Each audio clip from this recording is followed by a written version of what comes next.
here I am, waiting for the world to change. Waiting for my battery to charge. The first thing I did this morning when I got ready for shooting yesterday's news was I turned on my camera and I looked at the battery charge, and the battery charge was full, and I'm like, okay, good.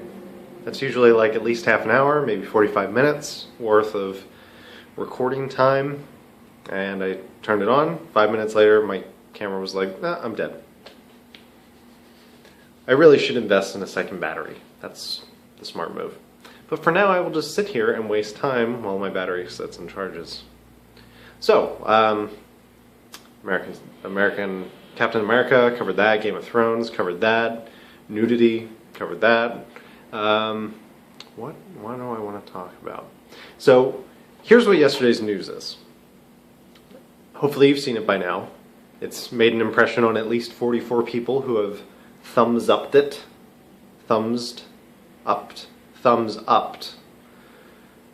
Pressed like. And that's cool. That's great. If I can connect with 50 people each week, that's worth something. If you haven't already gotten it yet, it's somewhere Weekend Update-esque. If you don't know what I'm talking about, Saturday Night Live is a weekly show that has aired for 30 years. And even if you're outside of the United States, it's probably reached you in some way via the internet.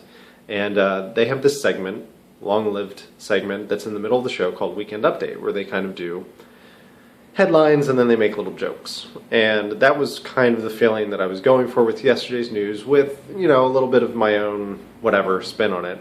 And I will comment on this in this week's episode, but I was thrilled to see that they actually used some of the same news stories in this week's episode.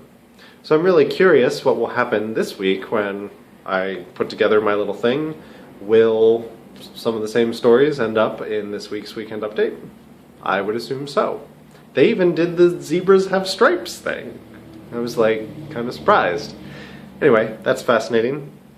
Other sources of inspiration for yesterday's news have been The Daily Show, which I have watched consistently since somewhere around the year 2000, which seems insane now. I've been watching that show for 14 years.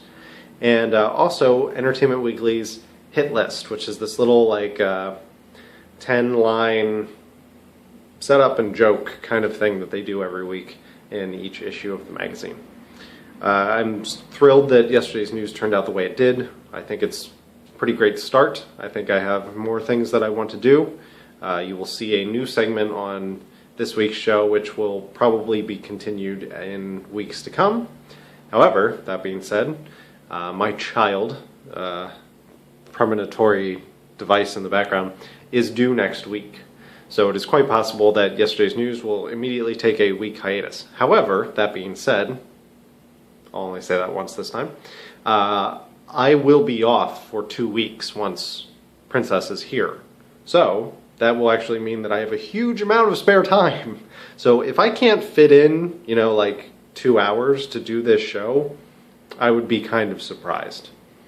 Because yes, I will be very busy, and yes, I will have a lot of my attention devoted to my child, but 2 hours, I feel like I can get away. Quinn, until recently, was planning on photographing a wedding the week after the child is due. I keep almost saying her name, and I don't want to say her name. It's not because I don't like you, it's because I don't trust the internet. And she just decided yesterday, I don't think I'm going to be able to do that. But, I mean, more power to her. If she thinks she can, the week after she delivers the princess, go out and photograph a wedding all day, I'm not her boss. She's my boss. And that's it. I'm glad that you enjoyed yesterday's news. I'm glad that you had nothing to say about on-screen nudity, except one of you. Maybe you haven't watched that vlog yet. And also, if you haven't been keeping up with This Podcast Broke the Internet, I haven't heard very much feedback from this week's episode, which I actually thought was a pretty important episode. I talked about it before, but I'll talk about it again. This week was all about Deus Ex Minecraft. Carter interviewed me for a fucking hour about my process and about my real life whatever and everything that I went through to finish that story and bring it to you. and I think it came out really well. It's a very, I know I'm the subject of the interview, but I think it is a fascinating interview. I think it gets out a lot of stuff that I've never been able to really express before, and it does it in a very good, interesting way. So if you haven't listened to that and you are inclined to listen to podcasts, shame on you. Go check it out. This week we will be talking about the first 9 episodes of the podcast, and also kind of generally answering the question, why do we podcast? And I'll spoil a little bit here, but basically Carter listened to all of the episodes and had like things to say and points that he wanted to correct because he made mistakes.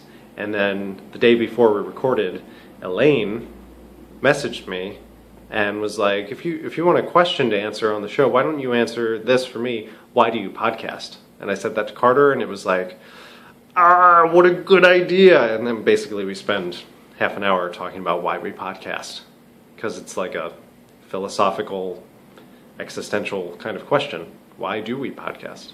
I won't answer it here, but I will spoil it. Spoil the question, not the answer. Is my battery charged yet?